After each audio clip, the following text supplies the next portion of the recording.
Welcome to the Genius Factory. Enjoy the video. You'll begin by confirming prerequisites so the pairing works. Make sure your iPhone is updated and signed into your Apple ID. NFC must be enabled. Once done, open Wallet and tap the plus button. This starts adding a card. You need the Omny card number or access to the transit account in the Omny app. Have those details in front of you. This matters because Wallet needs verified card data and a network connection to contact the transit issuer for authorization. Now you add the Omny card. Tap plus in Wallet and select Transit Card or add it manually if prompted. Enter the card number exactly. You'll then follow the issuer's verification. This often means an SMS code, email link, or approving within the Omny app. Wallet will request tokenization from the transit issuer. That creates a secure device-only token.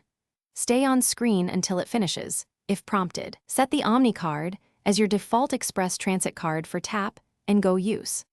Finish by confirming the Omny card appears in Wallet, and if offered, enable Express Transit so you can tap without Face ID or Touch ID. Test at a gate or validator. A successful green light means you're done. If it fails, reboot the phone, remove and re-add the card, and double-check numbers and verification codes. If tokenization or issuer errors continue, contact Omny support with screenshots and any error codes. They can reissue or complete backend provisioning for you. Thanks for watching. If you found this helpful, don't forget to like and subscribe.